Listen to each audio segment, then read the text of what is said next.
Այսօրվա մարդը չի զգում։ Մարդկանց մեծ մասը կարծում է, թե եթե ունի տեսողություն, լսողություն, հոտառություն, համ և շոշափում, այսինքն 5 զգայարանները, ապա նա իրականությունը ամբողջությամբ հասկանում է։ Կորոնավիրուսից հետո ինչ եղավ։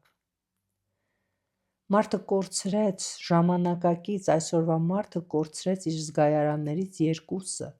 համի և հոտի զգայարանը։